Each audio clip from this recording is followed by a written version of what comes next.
Welcome to Secrets Unlocked. If you enjoy intimate confessions and forbidden stories, check the private archive linked in the description.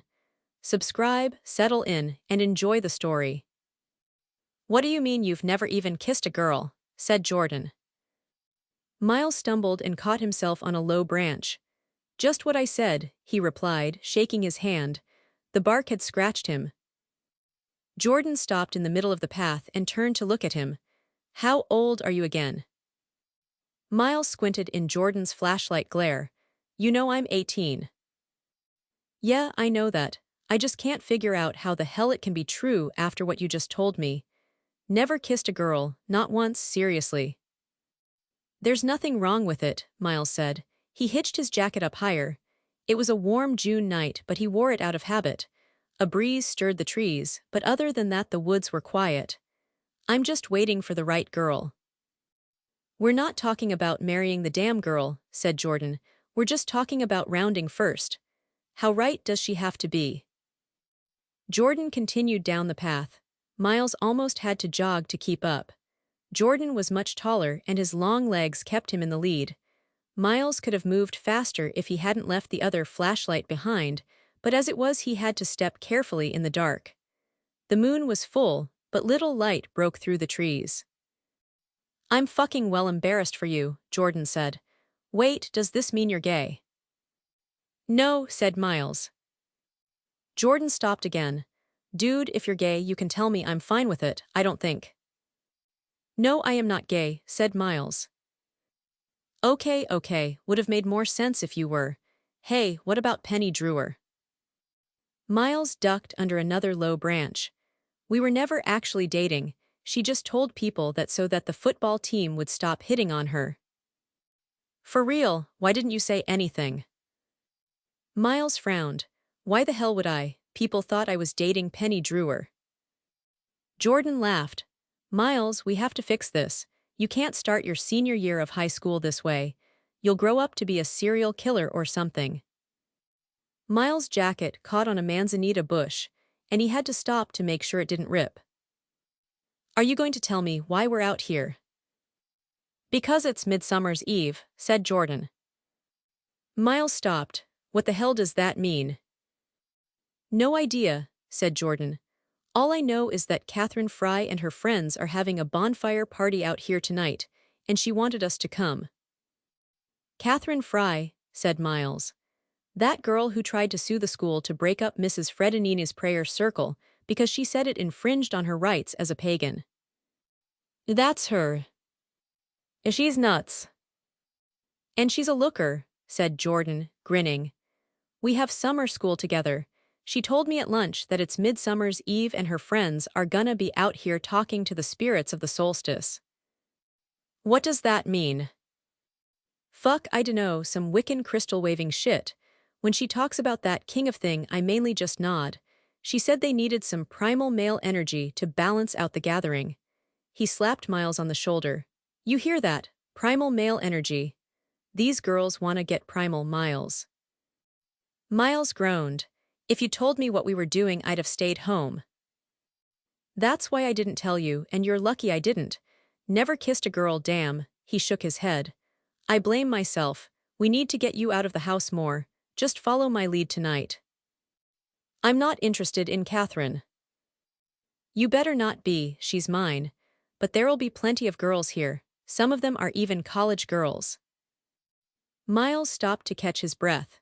The trail led up a steep incline and his legs were killing him. There was a drop-off on one side and a sheer wall on the other. "Are you sure you know where we're going?" he said. "We're a long way from where we parked the truck." "Well, they have to go a long way out to avoid the Forest Service. We don't exactly have a permit for this bonfire, you know. Catherine gave me directions though, let me check." Miles saw what was about to happen before Jordan realized it. When Jordan stuck his hand into his pocket, all his weight shifted to one leg, and a large rock broke away under his foot, bouncing down the drop-off on one side of the path. Jordan stumbled, and then he was teetering on the edge, arms flailing, mouth open, too surprised to even cry out. Miles jumped forward and caught his arm. He pulled, and Jordan stumbled and fell forward, and Miles' legs tangled with his, tripping him, and then before he knew it, Miles was falling forward. He slid down the embankment on his back, loose dirt and stones tumbling after him, until another manzanita bush broke his fall at the bottom. He landed in a heap.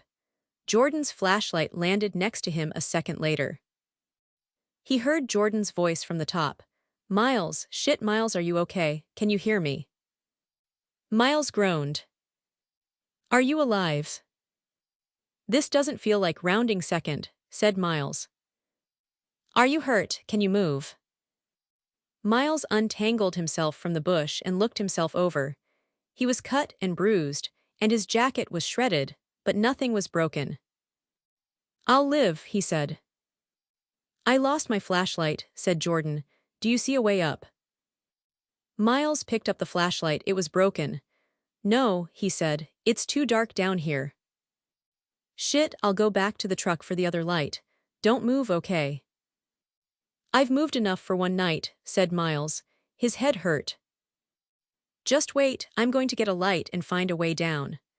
Miles heard movement at the top of the hill, and then he was alone, in the forest, in the middle of the night. "Great," he said. "I'll just stay here and mind the bears and coyotes." "There are no coyotes," said a voice right next to him, and Miles screamed. He spun around, tripped, and fell again, landing face-down in the dirt. "That's not much of a coyote call," said the voice, "but I'm sure you'll get better with practice." There was a girl his age, dressed in a green flower-print dress with blonde hair down to her shoulders, and she was helping him to his feet. She pulled him up by his arm. She was very strong. "Holy shit," said Miles. "You scared the hell out of me." She raised an eyebrow. "You're scared, you're the one who almost fell on me." Miles leaned against a tree trunk and waited for his heart to stop pounding. "I did." "Uh-huh," she said. She rubbed one arm and traced in the dirt with her foot. She wasn't wearing any shoes. "I was standing right there when you fell. Another foot to the left and I'd have broken your fall." "Sorry," he said. "I lost my balance up on the trail." "Are you hurt?" "Just bruised, I'll be fine. Are you one of Catherine's friends? Are you here for the bonfire?" "We're having a fire, yes. It's Midsummer's Eve." Miles scratched his head. "I keep hearing that, yeah. Is it close? My friend knows the way, but he had to go back." "It's not far," she said. "Come on, I'll show you." She took him by the hand. "Hang on," he said. "We should wait for Jordan." "It's not far," she said again. "He'll be able to find us." Miles shook his head. "You don't know Jordan. He could walk into an empty room and still not be the smartest guy there." The girl laughed. "He'll be fine. What's your name?" "Miles." "I'm Cyrella." "That's a pretty name," he said. She was pulling him along with her through the trees. Pine needles and loose twigs snapped under his feet. How can she walk around out here without any shoes, he wondered. "I've never seen you here before," she said. "Is this your first time?" "Yeah, Jordan is friends with Catherine, I think. She invited us. He says she did anyway." "I see," said Cyrella. Up ahead, Miles saw orange light between the tree trunks. "It's just through here," said Cyrella. "The others are waiting for us." She took him into the clearing where a fire was blazing. Picnic blankets were spread out on either side. Cyrella sat on one and indicated that he should sit next to her. On the opposite side were two other girls, one with dark hair and high cheekbones, the other strawberry blonde with a snub nose. Cyrella lifted Miles' arm halfway up and said, "Look what I found. Everyone, this is Miles. Miles, that's Holly," she indicated the dark-haired girl, "and that's Annette." Hi," said Miles. "Really, a man," said Holly, rolling her eyes. "Are we allowed to have men?" "We used to have men here all the time before you scared them off," said Annette, smiling at Miles. "I think he's cute." Miles ducked his head as he started to blush. Annette twirled her hair around one finger while she looked at him, and then, seeming very earnest, she said, "Are we going to eat him?" Miles laughed. No one else did. "We'd better," said Holly. "He doesn't even look like a man to me, he looks like a little boy. Boys are tender," she grinned. Miles squirmed. I'm a man, said Miles, then regretted it immediately. Everyone snickered. Cyrella patted his arm. I guess we'll find out soon, she said. Where's Sonia? Still out looking, said Annette. Maybe if she catches something we won't have to eat him, it would be better. Speak for yourself, said Holly. Miles had little experience with parties, but he didn't imagine that this was normal conversation. Is Catherine around? He said. We were supposed to meet Catherine. Jordan will be looking for us. He had to go back. More men, said Holly. Don't be a bitch, said Annette. I like having men around sometimes. They're useful for certain things. She giggled. Holly smirked. Not this one, isn't that right, little boy? Miles sighed. He stood and brushed his jeans off. Okay, fine, I get it, I'm going. Cyrella caught his hand. Oh no, come on, don't let her get to you, she's always like this. The rest of us want you to stay. Miles shook her off. I didn't want to be here anyway. I came because Jordan had some stupid idea of getting me my first. He shut his mouth. Cyrella and Annette looked surprised. Holly howled with laughter. Not that, Miles said, blushing even harder. Just a kiss, that's all. First kiss, said Cyrella. She raised her eyebrows. You have got to be fucking kidding me, said Holly. Oh, how cute, said Annette. Miles shrugged. Yeah, well anyway, nice meeting you all. Hold on, said Cyrella. She stepped in front of him. Have you really never even kissed a girl? Miles looked away, hands in his pockets. It's not a big deal, he said. Yeah, he would say that, wouldn't he, said Holly, and Annette slapped her elbow. Hush, she said. Miles wasn't sure he felt comfortable with the way Cyrella was looking at him. It reminded him of the way a hungry dog looks at fresh meat. I'm, just going to find my way back to the trail, he said. No, said Cyrella, you're not. She closed the distance between them in 2 steps, grabbed hold of him, and before he even knew what was happening, she kissed him. Miles felt the ground lurch under his feet. He managed to stay upright, but just barely. They kissed for a long time, and when she broke off, Miles had to gasp for air. He was lightheaded. Cyrella was smiling at him again. Oh, I wanted to do it, said Annette. Oh, please, said Holly. Cyrella let go of his hand. Now do you still want to go? Wow, was all he said. She took him back to the fire and sat down with him. He was dazed. I'm keeping him, said Cyrella. No one gets to eat him. For fuck's sake, said Holly, throwing up her hands. Annette leaned in and whispered, How did it feel? Wow, he said again. Well, this is adorable and all, said Holly. But if Cyrella is going to keep every stray she finds, then we're all bound to go hungry. And I get really bitchy when I haven't eaten. Really, said Miles, you must not have eaten in years. He hadn't meant to say it. The words just came out of his mouth. The girls all froze, plainly unsure what was going to happen next. Holly tensed, and Miles prepped himself to run if he had to. It's taken care of, said a new voice from the other side of the clearing, and the tension of the moment was broken. Everyone turned at the same time, and Miles' jaw dropped.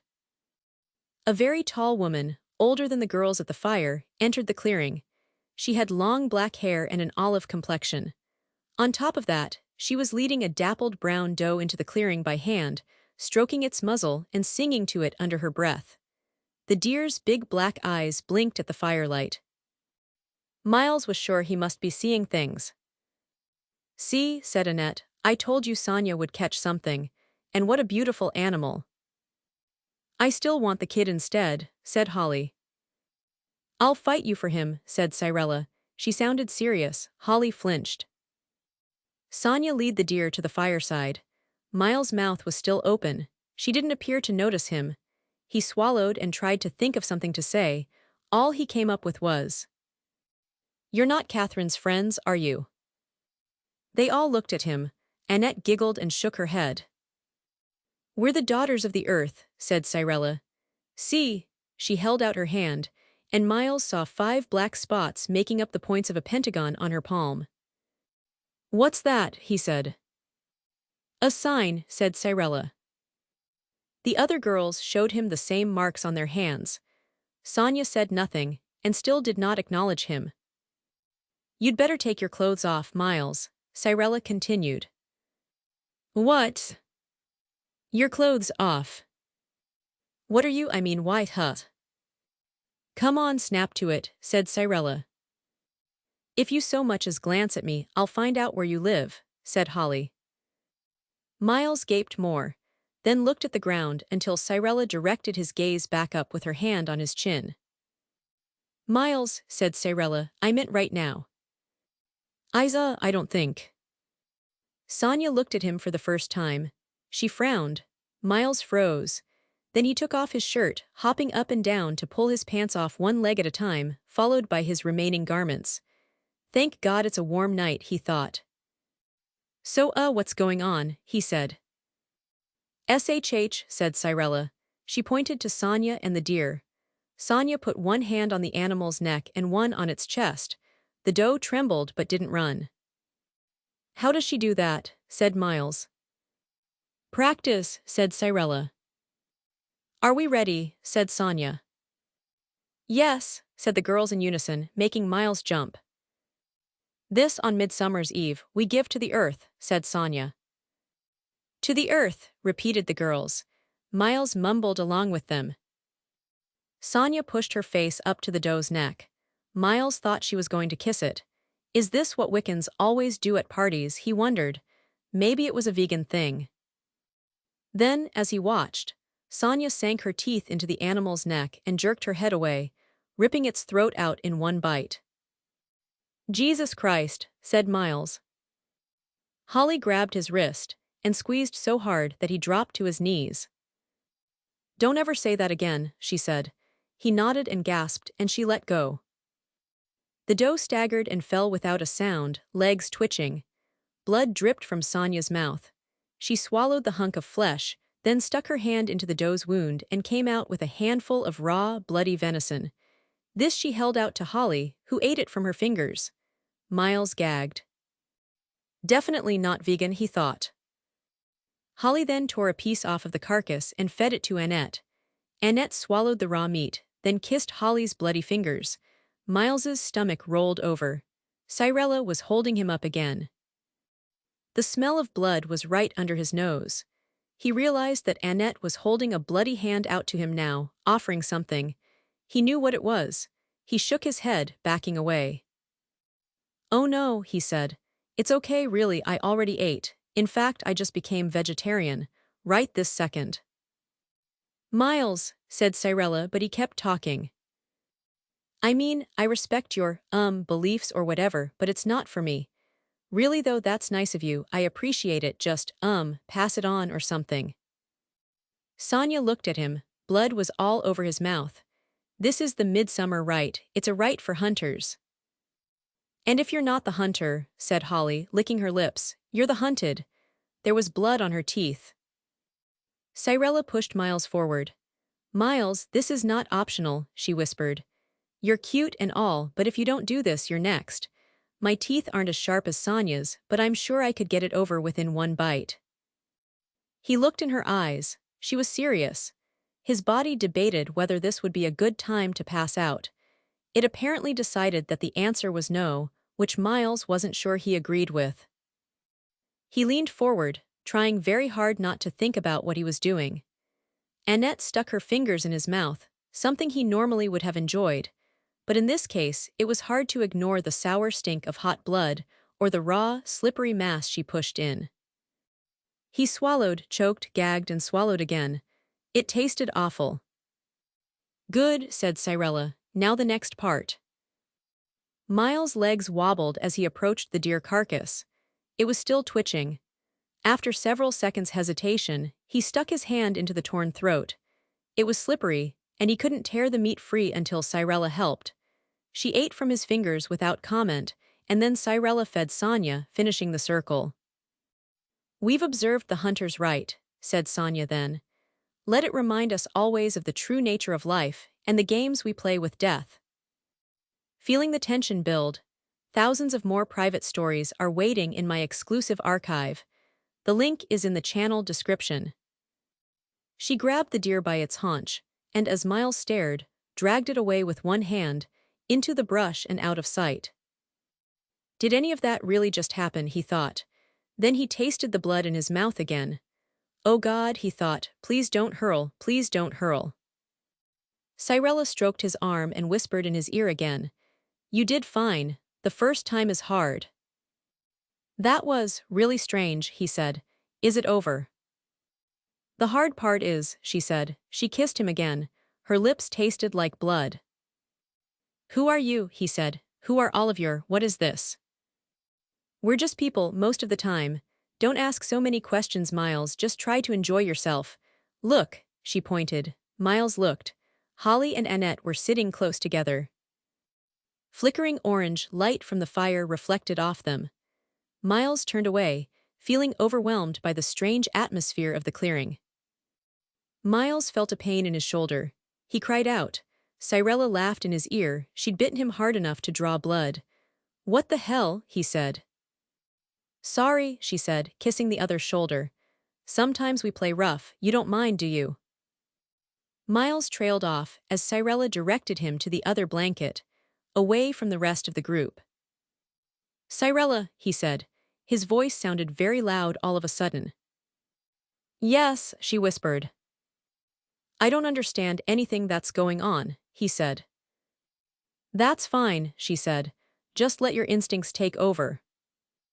The light of the fire made everything hazy and unreal. A warm breeze moved through the trees. I'm already your first kiss, she said. Can I be your first everything else too? He tried to talk, but it felt like he was going to swallow his own tongue instead. That's okay, said Cyrella when she saw that he couldn't answer. It wasn't really a question, and you don't really get a choice. Silhouetted by the campfire, her eyes stood out, somehow luminous. In that moment, the boundary between them was crossed completely. She leaned over his chest, holding her face just above his, and said, There, you're mine now. You're going to remember me for the rest of your life, however much longer that is. How does it feel? He couldn't answer. His head rolled to the side. It was the feeling that he was slipping away from himself. The where Cyrella bit him still hurt. It throbbed. He felt feverish. The light of the fire made everything hazy and unreal. In that evening, the boundary between them was crossed completely. He was losing his virginity to her, but it felt less like a dream and more like a fever he couldn't escape. When the moment passed, he felt another set of hands on him. He jumped and saw that Holly was crouched beside them. She touched the scratches on his chest, tasted the drop of blood left on her trailing fingertips, and said, I want to turn. Annette, watching them, went wide-eyed. No, she said, and then she descended into giggles. Cyrella stopped and looked at Holly, then snorted. Get your own, she said. This one's mine. Holly pushed Cyrella on the shoulder, and for a second Miles really thought they might start to fight. I'm not going to hurt him, said Holly. Much. Cyrella looked ready to object again, but Annette broke in. Let her try, Cyrella, I want to see. Oh fine, said Cyrella. Don't I get any say, said Miles. No, said all three girls. Cyrella climbed off and Holly straddled him instead. Her legs were unbelievably powerful, and he winced as she crushed his thighs between hers. She smirked, running her fingers over his chest again, making him squirm. She swiped her nails over his chest, scoring his flesh again, and he winced and cried out. Holly, said Cyrella, reclining against Annette on the other blanket, the two girls sitting close together as they watched. Be gentle. Why should I, said Holly, you weren't. He can't help it, said Cyrella. He got the fever when I bit him. Poor dear doesn't know how to handle it. What, said Miles. I still don't see why I have to go easy on him, said Holly, taking his face in her hand. Because I said so, said Cyrella, and because I'm just loaning him to you. Fine, said Holly. She kissed Miles' chin. You just watch, I won't harm a hair on his little head. Miles' heart was beating so fast he thought it would burst. He had the feeling that if it weren't for Cyrella, Holly would bite his throat out then and there. What are you going to do? He said. Don't ask stupid questions, Holly said. He closed his eyes and waited. Holly's face was right next to his. He could still smell the blood on her lips. The air in the clearing was still. She seized his wrist. If she squeezed any harder, she'd crush the bones. The other girls were watching, unblinking. Annette crouched next to him, and her touch was deft and soothing by comparison. Her fingers moved over the cuts on his chest and shoulders, and the pain diminished wherever she touched him. In that evening, the boundary between them was crossed completely. It was a whirlwind of sensations, a feverish haze under the midsummer sky where all control slipped away. Look at that, said Cyrella. You're learning all kinds of things tonight, Miles. You can keep going, Miles, said Cyrella's voice, although he couldn't place where it was coming from. You can keep going forever, even when your body wears out, because you're not just a body. There's something inside of you that never gets tired. It's an animal, and it's screaming to get out. The light of the fire made everything hazy and unreal. In that evening, the boundary between them was crossed completely. Enough! And then it was gone, the frenzy and the euphoria and the gauzy, surreal filter that was over everything. He was standing now, the girls standing with him, all looking flustered. He was sore everywhere. Take a deep breath, said Cyrella, wiping the sweat off his forehead with a blanket. Get a hold of yourself. The fever is passing. It's a lot to handle, here. Cyrella handed him his pants, and he struggled into them, putting both feet through one leg a few times before he got it right. Sonia stood over the fire. He hadn't noticed her return. The sun will be up soon, she said. Midsummer's Eve is almost over, and we have one last rite to perform. And I was just starting to have real fun, said Annette, pouting. Slut, whispered Holly. You're one to talk, said Annette. You were loving it. I'm going to remember this next time you. Girls, said Sonia, and they all flinched. It's time. Miles had a headache. He was sore and bruised and covered in dirt and caked-on blood. The fire was dying down, and it was harder and harder to see anything. Cyrella kissed him again and said, We have to go, come back next year, or I'll have to come find you. Her eyes had changed color. They were a bright yellow shade that shouldn't be possible. She turned and ran toward Sonia, and as she did, she changed. Her silhouette in the firelight became distorted and uneven, and she dropped to all fours but did not slow her pace, and by the time she reached Sonia, a great gray wolf was running in her place. Miles felt faint. You'd better hope she finds you, said Holly, or I'll find you first. You don't want me to find you first. She showed her teeth. They were very long and very sharp. She turned and ran, and by the time she covered the clearing, she was a black wolf with bright blue eyes. Annette kissed him on the cheek. You're sweet, she said, but not too sweet, I like that. She winked and ran, and a third wolf joined the others. Sonia kicked dirt over the fire, smothering the clearing in darkness, and in the pitch black he saw 4 sets of luminous eyes, and heard 4 animal howls, and the sound of many padded feet running through the trees. I wonder if this is a good time to faint, he thought. And then he felt himself fall back onto the ground and he thought, oh good, it is. Miles, Miles, Miles, can you hear me? He opened his eyes and the light hurt. He tried to sit up and that hurt too. It was morning. Pain was everywhere, he groaned. Oh God, he said, am I dead? Jordan stood over him. I thought so, you look like shit, what happened, and where are the rest of your clothes? He let Jordan help him up. He found his shirt, ripped nearly in half, draped over a stump nearby. His shoes were in the ashes of the fire pit. He tried to dress himself while moving as little as possible. It was difficult. I can't believe I found you out here, said Jordan. I got lost on the way to the truck, then lost on the way back. I've been up all night looking for your stupid ass. Are you sure you're okay? Do you need to go to the hospital? That fall must have been pretty bad. Jordan scratched his head. It wasn't the fall that did this to me, said Miles. But a hospital might be a good idea. I may need stitches. What happened last night? I met some girls, said Miles. He wobbled on his feet as he tried to tie his shoes. No shit, were they Catherine's friends? Miles looked at him. No, he said, they were definitely not Catherine's friends. Yeah, tell you the truth, I don't think Catherine was ever really going to meet us out here. A whole night wasted. Jordan kicked a rock. But you met some girls, really. Yep, really, said Miles. He wished Jordan would stop talking. His voice hurt Miles' head. Well, what happened? Did you party with them? Yep. Awesome, and, Jordan looked at him expectantly. Did you get anywhere? Miles thought for a moment. His memories of the night were hazy. He thought he remembered. But things couldn't possibly have happened the way he remembered. He looked at his hand. There were 5 black points on his palm in the shape of a pentagon. He shook his head. Yeah, I got somewhere. I kissed one of them. Well, all right then, said Jordan. That's good. I mean, you're still way, way behind, but at least you won't grow up to be a complete psycho now, right? Hey, Jordan leaned in. Is that a bite mark? Miles covered it with his hand. Damn, it looks like some animal just took a chunk out of you, said Jordan. One did, said Miles. He tried to rub the black marks off his palm. They didn't come off. It did. Jordan laughed, then whistled.